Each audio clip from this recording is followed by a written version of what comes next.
Hai, selamat datang di Pillow Talks by Ibunda ID. Aku Astrid. Aku Nadia. Hari ini kita mau ngobrol-ngobrol sama Kak Halimah Syaidah, MPC psikolog. Yeay, hai Kak. Hai.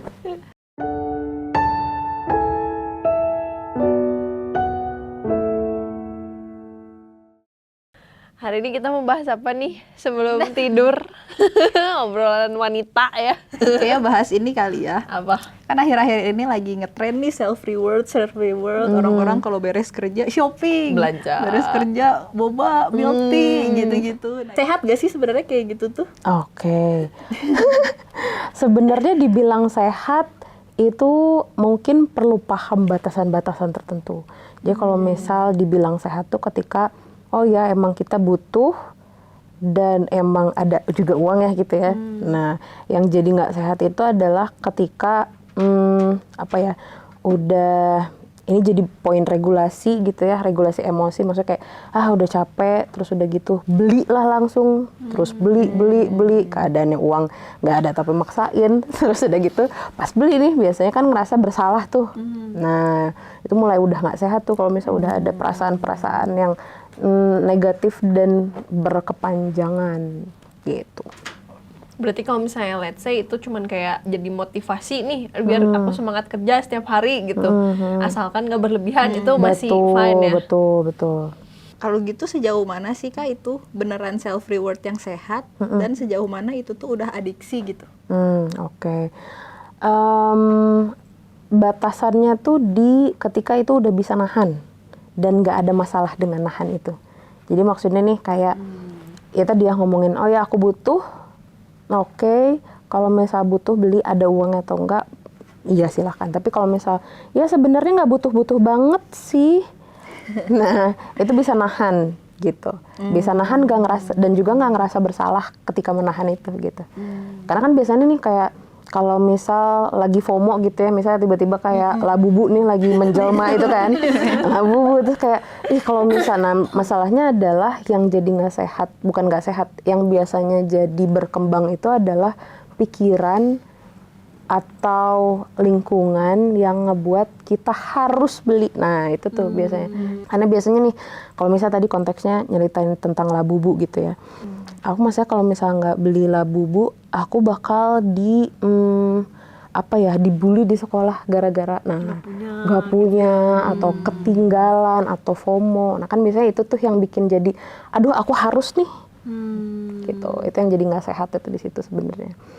Kak, tapi kan biasa tuh awalnya nggak langsung beli gitu ya, awalnya kayak self reward kecil-kecil nih, tapi kok lama-lama kayak nagih gitu, jadi keterusan gitu. Betul, itu tuh sebenarnya ada prosesnya. Jadi kalau misal ini keterusan, singkatnya kurang lebih kayak ngebayangin kayak baterai HP deh gitu.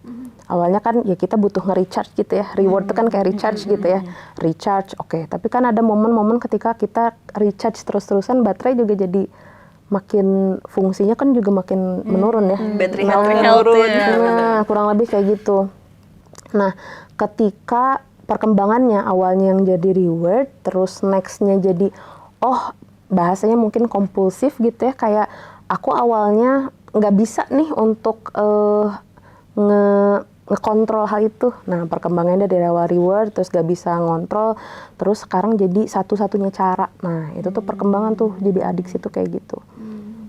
Kalau gitu ada nggak sih tipsnya gimana supaya yang awalnya reward kecil-kecil ini nggak sampai jadi adiksi itu? Oke.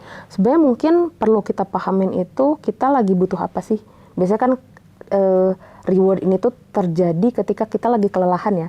Kelelahan itu biasanya kalau lagi lelah tuh bahasanya rasional tuh nggak bisa jalan gitu loh. Jadi fungsi otak tuh pengennya yang cepet aja deh. Nah tapi kan yang cepet belum tentu yang baik ya. Belum tentu yang tepat juga gitu. Nah mungkin yang perlu kita pahamin itu adalah kita lagi capek apa nih? Capek fisik, capek emosi, atau capek mental. Nah itu 3 hal yang berbeda. Misalnya nih capek fisik tuh kan kayak kita kerja seharian gitu ya, terlepas misal lagi ada konflik kah, entah di kantor, entah di kampus gitu. Atau even di rumah, lagi banyak banget kerjaan gitu. Atau capek emosional tuh kayak, aku capek deh marah-marah terus gitu. Atau capek secara mental gitu, kayak udah memarah-marah terus gak didengerin, udah memasalah di rumah, ini udah akumulatif gitu ya. Nah, karena gini, masing-masing capek ini kan punya kebutuhan yang berbeda juga ya. Benar. Nah, kadang reward itu kan fungsinya kayak balik lagi, kayak ngomongin ngecas untuk semuanya nih konteksnya. Padahal ya ngecas ini kan ada ya tadi kebutuhannya masing-masing. Kalau misalnya nih capeknya fisik, mungkin sebenarnya kebutuhannya tidur aja gitu. As simple as tidur, atau as simple as emang kayak butuh vitamin, butuh air, butuh nutrisi lah yang emang memenuhi kebutuhan kita gitu. Terus kalau misalnya nih capek emosi, sebenarnya mungkin yang perlu kita pahami ini tuh hal apa ya, masalah tuh kan ada yang masalah yang solvable gitu ya, atau masalah yang sebenarnya masih ya bisa diatasi gitu, atau ada jalan keluarnya, atau emang masalah-masalah yang muter terus gitu, itu namanya perpetual konflik gitu. Nah itu yang apa ya, nah yang kebutuhan emosional ini mungkin apa ya, ini tuh sesuatu hal yang kita butuhnya emang distraksi aja, itu juga mungkin gitu. Beberapa keadaan tuh emang kita butuhnya distraksi dulu untuk ya minimal agak nurunin ketegangan gitu ya. Gitu, atau emang ini sesuatu hal yang harus dipikirin, ini sebenarnya masalahnya ada di mana sih gitu. Karena kan yang bikin kita lelah emosional itu ya, kayak ini masalah kayak nggak beres-beres deh, sebentar satu-satu gitu. Nah, atau tadi kelelahan mental yang ini udah akumulasi kan juga harus diselesain satu-satu gitu ya. Gitu, karena akumulasi itu biasanya lelah emosional iya, fisik iya gitu. Gitu, itu kurang lebih. Berarti anak sekarang mah kena mental. Berarti awalnya sebenarnya karena mungkin kita ngerasa reward itu jalan pintas kita supaya ini kali ya, makanya begitu ada masalah self reward, begitu ada masalah self reward, jadinya akhirnya berujung jadi adiksi. Makanya kenapa kita perlu mengetahui dulu nih sebenarnya yang bikin kita stres tuh apa, supaya kita bisa solusinya juga bener gitu. Betul. Nggak selalu jalan pintas shopping. Karena masalahnya gini, kalau misal ngomongin adiksi itu yang perlu, adiksi itu kan nggak cuman ke obat ya. Adiksi itu karena kan biasanya yang kita tahu adiksi itu obat gitu ya, adiksi narkoba, adiksi itu sebenarnya bukan sama barangnya, tapi relasi kita sama sesuatu, relasi kita sama rasa lega. Gitu. Relasi kita sama rasa lega ini kan yang tadi ya, si perkembangannya awalnya reward aja, terus udah dari situ dia nggak bisa berhenti nih si kompulsi ini, nggak bisa. Nah, adiksi itu ketika dia cuma satu-satunya cara nih. Nah itu tuh perbedaan signifikannya mungkin ya, ketika udah adiksi itu dia satu-satunya cara untuk mengatasi si masalahku. Nah di situ. Iya. Jadi apapun masalahnya, jalan keluarnya itu gitu dia ngerasanya ya. Karena kan sekarang tuh makin berkembang tuh adiksi tuh, ada adiksi pornografi. Bahkan tadi malam nih aku dapet klien yang aku tuh adiksi selingkuh gitu bahasanya. Takut banget. Gitu, dia bilangnya kayak gitu. Nah, karena itu si selingkuh ini tuh ya, atau adiksi kan berarti kan luas ya, bukan cuman masalah obat. Nah, yang dimana konteks yang bukan hanya adiksi, sekarang banyaknya juga ada adiksi tuh adiksi apa ya, game gitu ya, drakor. benar bisa. Terus udah kayak gitu. Nah, ini tuh ketika konteksnya hubungan kita sama rasa lega terkait fungsinya. Karena kan tadi balik lagi ya, ketika ini tuh jadi fungsi satu-satunya, nah itu udah adiksi. Itu yang udah sangat gak sehat banget gitu. Nah itu. Jangan sampai guys. Edik sama sesuatu, waduh bahaya. Kak, tapi gimana sih kalau misalnya udah terlanjur nih, gini kita udah terlanjur ada di tahap adiksi itu, gimana caranya supaya sebenarnya mungkin kalau misal langsung berhenti itu bahkan bikin itu susah pertama, terus balik laginya akan lebih cepat kalau misalnya tiba-tiba berhenti. Itu yang bikin susahnya, karena pasti balik laginya bakal cepat. Yang ngebuat bikin cepat tuh karena otak nih udah terbiasa sama ya ini sesuatu hal yang instan, cepat gitu ya. Meskipun ya lama-lama tuh bakal jadi kosong juga sebenarnya.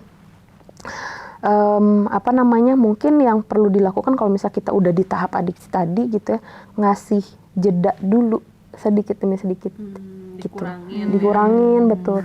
Tapi dikuranginnya juga jangan langsung banyak, tapi benar-benar sedikit demi sedikit yang mau dan bisa untuk dilakukan. Gitu. Karena misalnya contohnya kayak tadi shopping blind box gitu ya. Sesering apa sih misal? Aku punya temen dia setiap minggu literally pulang gereja selalu beli blind box. Sampai kayak stop gak lu beli blind box. Oke. Nah, Jadi dari mungkin misalnya seminggu sekali ya udah kurangin jadi minimal 2 minggu sekali dulu, sebulan kalau sekali gitu bisa nggak? kalau misal seminggu sekali, kayaknya masih di tahap yang oke-ish. Oh gitu. Definisi yang adiksi itu tadi kan ngomongin dia masalah fungsinya ya. Kayak satu-satunya cara tuh cuma itu. Jadi as simple as misal setiap hari itu pasti harus beli. Misal. Oh, itu bahaya bisa. UMR Bandung aja habis kayaknya beli blind box. Apa namanya? Tapi mungkin balik lagi ketika itu seminggu sekali juga mungkin bisa jadi ngarah ke adiksi karena kalau misalnya keadaannya kayak kita jadi maksain Benar. Harus terus gitu kan ya. gitu. Nah, ngasih jeda minimal kayak dari seminggu sekarang stop dulu, minggu depan minggu depan lagi stop dulu, minggu depan gitu. Atau misal akumulasinya dari sebulan sekali dulu deh stopnya. Gitu. Itu kalau konteksnya tadi yang seminggu sekali gitu ya. Soalnya ada klien-klienku tuh yang kalau misal konteksnya mungkin adiksi pornografi dan udah masturbasi gitu ya berkali-kali itu sehari itu bisa nyampe 2 sampai 5 kali gitu. Nah, itu nguranginnya puasa sehari aja rasanya kayak setahun gitu. Stres banget ya. Nah, jadinya misal yang dilakukan yang kita sepakatin bareng gitu ya. Sehari mungkin agak dikurangin dulu sekali. Gitu. Jadi yang sebelumnya maksimal berapa, ini jadi kurang jadi berapa gitu. Gitu. Nah, itu tadi kan ngomongin kalau misalnya udah diadiksi ya. Nah, itu ngurangin sedikit demi sedikit. Tapi kalau misalnya emang belum, karena balik lagi untuk merubah itu sendiri kan butuh proses ya. Karena gini, kalau misal proses perubahan perilaku kan aku tahu, aku paham, aku coba ribuan kali gitu ya.